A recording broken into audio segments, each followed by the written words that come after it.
विंध्याचल के घने और शापित जंगल। विक्रमदत्त एक महत्वाकांक्षी तांत्रिक। विंध्याचल के बीहड़ जंगलों में एक प्राचीन कहावत है, यक्षिणी साधना दोधारी तलवार है। जीत गए तो कुबेर का भंडार, चूके तो तुम्हारी आत्मा अनंत काल तक बरगद की जड़ों में कैद। ये कहानी है तंत्र साधक विक्रमदत्त की। विक्रमदत्त कोई साधारण साधक नहीं था। उसकी आंखों में बरसों की तपस्या का तेज था। उसका लक्ष्य था वट यक्षिणी को सिद्ध करना। वह जानता था कि यह देवी जितनी सौम्य है उतनी ही भयंकर भी। साधना की रात, अमावस्या की काली रात में विक्रमदत्त एक विशाल और सदियों पुराने बरगद के नीचे अपना आसन जमाता है। चारों ओर सुरक्षा घेरा खींचकर वह मंत्र जाप शुरू करता है।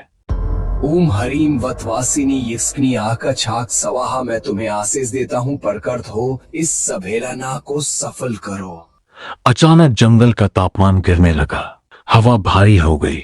विक्रमदत्त की बंद आंखों के सामने अंधेरा अब खूनी लाल होने लगा। उसे महसूस हुआ कि सुरक्षा घेरे के ठीक बाहर कोई खड़ा है, मायावी रूप। उसने आंखें खोली तो सामने सौंदर्य का वो रूप था जिसे देख पत्थर भी पिघल जाए। वह वट यक्षिणी थी। सोने जैसा बदन और रेशम की एक झीनी सी साड़ी। उसकी मुस्कान में एक ऐसा सम्मोहन था जो किसी भी पुरुष के विवेक को शून्य कर दे। विक्रमदत्त, उसकी आवाज कानों में मिश्री की तरह घुली। विक्रमदत्त, इतनी कठोर तपस्या क्यों? मैं तुम्हारे सामने हूँ, मांगो क्या चाहिए। तुम्हारी हर इच्छा अभी इसी क्षण पूर्ण होगी। विक्रमदत्त को गुरु की चेतावनी याद आई। वह लुभाएगी, पर तुम्हें उसे देवी मानना है, प्रेमिका नहीं।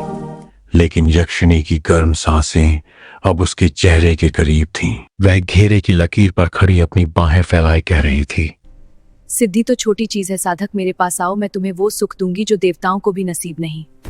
विक्रमदत्त का मंत्र जाप धीमा पड़ने लगा। यक्षिणी का स्पर्श बिजली के झटके जैसा था।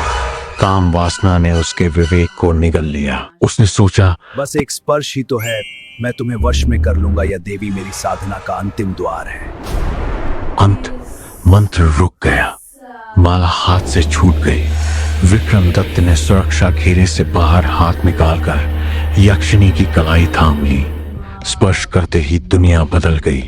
यक्षिणी ने उसे किसी नागिन की तरह अपने आलिंगन में जकड़ लिया। वह सुख साधारण नहीं था, वह रूह को सोख लेने वाला आनंद था।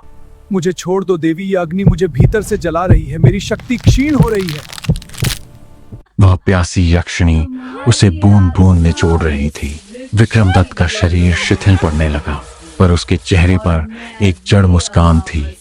वह मौत के आलिंगन को प्रेम समझ बैठा था। अगली सुबह बरगद के नीचे विक्रमदत्त का सूखा हुआ शरीर पड़ा था, जैसे कोई मुरझाया पत्ता। उसकी आत्मा अब उस पेड़ की जड़ों का हिस्सा बन चुकी थी। इस जंगल में अब भी मेरी सुगंध तैर रही है। कोई नया साधक आएगा और फिर वही मोहजाल। किसी नए शिकार के इंतजार में